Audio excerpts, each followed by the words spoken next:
नमस्कार, बहुत स्वागत है आपका। फाल्गुन माह के कृष्ण पक्ष की तिथि को अमावस्या कहते हैं और हिंदू धर्म में इस अमावस्या का बहुत महत्व है, क्योंकि महाशिवरात्रि के बाद मनाए जाने वाली फाल्गुन अमावस्या के दिन पितरों को मोक्ष पाने के लिए या फिर पितरों की शांति के लिए दान, तर्पण, श्राद्ध करने का विधान है। तो फाल्गुन अमावस्या के दिन पितरों हेतु श्राद्ध आप अगर नहीं कर पाते तो किसी भी अमावस्या को कर सकते हैं, लेकिन सिर्फ श्राद्ध कर्म ही नहीं बल्कि काल सर्प दोष का निवारण के लिए भी इस अमावस्या को खास माना जाता है। जिस तिथि को पितर दिवंगत हुए हैं उसी तिथि को हालांकि श्राद्ध करने का विधान है, लेकिन यदि ये चीज़ें संभव ना हो तो किसी भी अमावस्या को आप कर सकते हैं। और धार्मिक तीर्थों पर फाल्गुन मेला का भी आयोजन होता है। इस दिन गंगा स्नान करना बहुत शुभ माना जाता है और ये भी माना जाता है कि इस दिन संगम पर देवताओं का निवास होता है। घर की सुख शांति के लिए व्रत रखा जाता है। और फाल्गुन अमावस्या अगर हम पंचांग की माने तो फाल्गुन अमावस्या पर शिव और सिद्धि योग भी बन रहा है। मान्यता है कि इन दोनों खास योगों में की गई पूजा का फल दोगुना प्राप्त होता है और इस दिन पितरों की आत्मा के लिए तर्पण भी किया जाता है। तो अमावस्या के दिन कुछ ऐसे कार्य हैं जो बिल्कुल भी नहीं करना चाहिए, जैसे कि दिन में भूलकर भी मत सोइए, सुबह देर तक मत सोए रहिए, सूर्योदय से पहले उठें, घर में तामसिक भोजन बिल्कुल भी ना करें, मांस वगैरह का सेवन ना करें, सात्विक भोजन करें। अगर आप व्रत रखते हैं तो नमक मत खाइए, संभव हो तो उपवास रखें और घर में अंधेरा तो बिल्कुल भी ना रखें, पूरे घर में रोशनी रखें। और इस दिन कोई भी इंसान आपके दरवाजे पर आता है तो उनको कुछ खाने पीने की वस्तु जरूर दीजिए और पितर देवों के निमित्त तर्पण जरूर कीजिए। क्योंकि फाल्गुन अमावस्या है तो काले रंग के कपड़े बिल्कुल भी मत पहनिएगा, जहां तक संभव हो हल्के रंग के साफ वस्त्र पहनिए और क्रोध तो बिल्कुल भी ना करें, ब्रह्मचर्य का पालन करें। अमावस्या तिथि शनिदेव को समर्पित है और इस दिन पितृदेवों को प्रसन्न करने के लिए विशेष प्रयोग किए जाते हैं, विशेष उपाय किए जाते हैं। क्योंकि अमावस्या तिथि के दिन एक तो नकारात्मक ऊर्जाएं सबसे ज़्यादा हावी होती हैं, वातावरण में बहुत ज़्यादा प्रभावित करने लगती हैं, मन मस्तिष्क को डिस्टर्ब करती हैं। दूसरी तरफ पितृदेव भी इस दिन आपसे कुछ चाहत रखते हैं, तो ऐसे में उनको प्रसन्न करने के लिए आप तमाम तरह के प्रयोग करते हैं। उनके निमित्त आप जल अर्पित करते हैं, उनके निमित्त दान करते हैं और यहाँ तक कि पीपल की वृक्ष की पूजा भी करते हैं, ताकि आपके पितृदेव आपसे संतुष्ट रहें, आपके जीवन में खुशियाँ बरसाएं। आज हम बात करेंगे कि इस अमावस्या तिथि के दिन चावल के वो विशेष प्रयोग जो आपके जीवन के तमाम परेशानियों को दूर करेगा, धन की मुश्किलों को दूर करेगा और धन की देवी माँ लक्ष्मी को प्रसन्न करेगा। तो वो कौन से प्रयोग हैं जो आपके कुंडली के तमाम दोषों से भी आपको बचाएगा। अमावस्या तिथि किसी भी दिन आए तो उसके महत्व उतने ही रहते हैं। अगर मंगलवार के दिन अमावस्या हो तो उसको हम भौमवती अमावस्या कहते हैं, लेकिन अमावस्या की तिथि के दिन मुख्यतया पितृदेवों के निमित्त पूजा पाठ तर्पण किए जाने के लिए है, या फिर माँ धन की लक्ष्मी जो माँ लक्ष्मी हैं उनको प्रसन्न करने के लिए उपाय किए जाते हैं। तो आज हम आपको चावल के विशेष प्रयोग बताएंगे जो माँ लक्ष्मी को प्रसन्न करेगा। वैसे देखिए, आजकल की भाग दौड़ भरी जिंदगी में अपनी ज़रूरतों को पूरा करने के लिए आप बहुत मेहनत करते हैं, लेकिन फिर भी कोई ना कोई कमी रह ही जाती है। अब कुछ लोग ऐसे भी हैं जो मेहनत तो कम करते हैं पर पूरी ज़िंदगी बहुत ही खूबसूरत तरीके से बिताते हैं, ऐशो आराम में जीते हैं।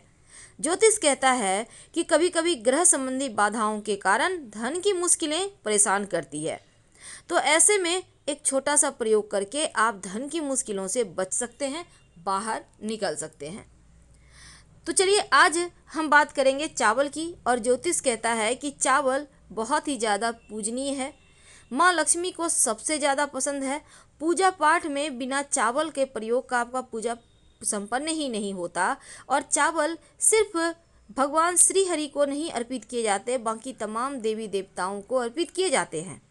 चावल का मतलब ही होता है अक्षत। अक्षत का इसका मतलब होता है संपूर्ण, अखंडित। तो चावल का प्रयोग कैसे करेंगे इसके पहले जान लें कि जब भी आप तिलक लगाते हैं, माथे पर तिलक लगाने के बाद ही पूजा पाठ करना चाहिए।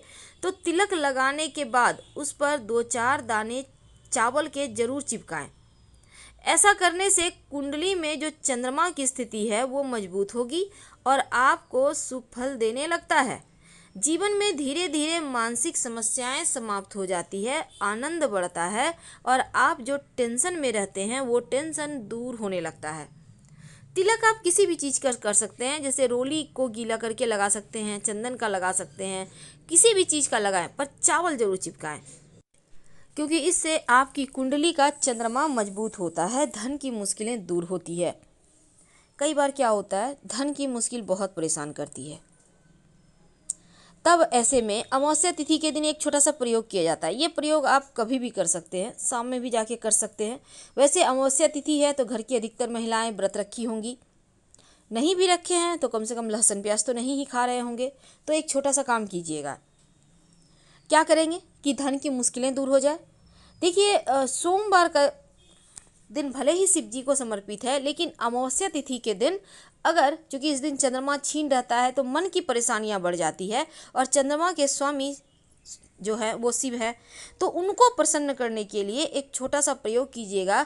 एक मुट्ठी चावल ले जाकर शिवलिंग पर चढ़ा दें। अब मान लेते हैं आपने व्रत नहीं किया, आपने खा पी लिया है, कोई बात नहीं, चावल ले जाकर शिव जी के मंदिर में आप एक मुट्ठी अपनी मुट्ठी से कस के ले लें और लेकर आप अपने पास की किसी भी मंदिर में जाकर प्रेम से रख दें। ये जो चावल है, एक बात का ध्यान रखिएगा कि टूटा फूटा बना हो। फिर देखिएगा कैसे धन की देवी माँ लक्ष्मी का आपके ऊपर कृपा बरसता है, धन प्राप्ति के योग बनते हैं। अगर मान लेते हैं आपने ये प्रयोग आज नहीं कर पाया, आपके पास टाइम नहीं है, कोरोना का वक्त है, मंदिर बंद है, तब क्या करेंगे? तब ऐसे में आप किसी भी सोमवार के दिन ये प्रयोग कर लीजिएगा, जीवन की मुश्किलें कम होंगी। अब नौकरी और रोजगार की प्राप्ति के लिए अभी बच्चे लोग ज़्यादा परेशान हैं, क्योंकि कोरोना के वक्त में एक तो जॉब मिल नहीं रही, जिनकी है उनको भी छूट गई। अब आप परेशान हैं कि कैसे नौकरी रोजगार की प्राप्ति हो, कैसे जीवन बेहतर हो, कैसे जीवन जीना सरल हो जाए।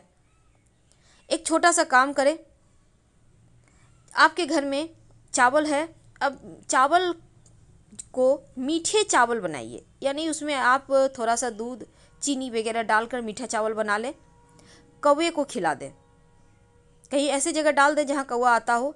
नौकरी व्यवसाय की समस्या दूर होगी, क्योंकि ये जो कौवा खाया, इनके जरिए आपके पितृदेव संतुष्ट हो रहे हैं, तो नौकरी व्यवसाय की समस्या दूर हो जाएगी और आपके ऑफिस में भी आपको प्रमोशन मिलेगा, धन लाभ के योग बनेंगे और जो भी मुश्किलें हैं जीवन की वो समाप्त हो जाएगी।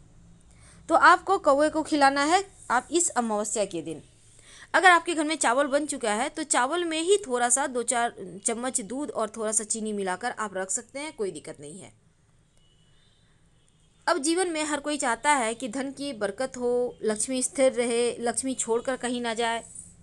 अब लक्ष्मी की चाहत भला किसे नहीं है, जो पापी मनुष्य है उसे भी है, पुण्यात्मा को तो है ही। तो ऐसे में एक छोटा सा काम कीजिएगा। कई बार क्या होता है, बनते हुए कार्य भी अटक जाते हैं और ये समस्याएं अक्सर पितृदोष के कारण होती है, क्योंकि पितृदेव अगर नाराज हो जाएं तो ना तो वंश वृद्धि होगी, ना ही जीवन में धन संपत्ति बढ़ेगा, ना जीवन में स्थिरता आएगी, ना ही बरकत होगी, यानी सब कुछ तबाह हो जाता है। तो इन तमाम समस्याएं जो है वो पितृदोष के कारण होता है। तो ऐसे में एक छोटा सा काम करें, कौवे को रोटी खिलाइए, रोटी के साथ मीठे चावल। ये भोग पितर देवों को बहुत पसंद है, मीठे चावल या खीर बना सकते हैं, और ऐसा करने से पितृदेवों का आशीर्वाद मिलता है, बरकत होता है। सबसे अंत में देखिए, माँ लक्ष्मी को प्रसन्न करने के लिए आप बहुत सारे प्रयोग करते हैं, लेकिन एक छोटा सा काम कीजिए। आप अपने घर के पूजा स्थान पर कभी भी बैठ सकते हैं, शाम में भी बैठ सकते हैं, बस आप फ्रेश होकर बैठ जाइए। अब एक लाल रंग के कपड़े रखिए, उस पर 21 दाने अखंडित चावल यानी बिना टूटा हुआ चावल रख दे। ओम श्रीं श्रीयाय नमः बोलते बोलते एक एक करके चावल रखते जाएं। ओम श्रीं श्रीयाय नमः 21 बार बोलिए, 21 चावल रख दे। अब इस चावल को आप हल्दी से हल्का सा कलर कर लें, माता लक्ष्मी के पास रखकर उसको बांध लें, कनक धारा स्तोत्र का पाठ करें एक बार, फिर इस चावल को अपने पर्स में रख लें या अपने आप लॉकर में रख लें। तो क्या होगा ना, धन की रुकावटें दूर होगी, माँ लक्ष्मी की कृपा बरसेगी, आपका पर्स कभी खाली नहीं होगा, आपके घर में धन आता रहेगा। अगर मन की समस्याएं ज़्यादा हो, चंद्रमा कुंडली में अशुभ हो, तब अपनी माँ से इस अमावस्या के दिन या फिर आप किसी भी पूर्णिमा के दिन भी ये प्रयोग कर सकते हैं। एक मुट्ठी चावल ले लें और इस चावल को संभाल कर रखें, मन की समस्या दूर होगी। फाल्गुन अमावस्या पर पवित्र नदियों में देवी देवताओं का निवास होता है और इसीलिए इस दिन गंगा, यमुना और सरस्वती में स्नान करना विशेष महत्व माना गया है। यदि फाल्गुन अमावस्या के दिन आप महाकुंभ स्नान करते हैं तो अत्यंत फलदायी होता है। फिलहाल विदा लेते हैं। हर हर महादेव। धन्यवाद।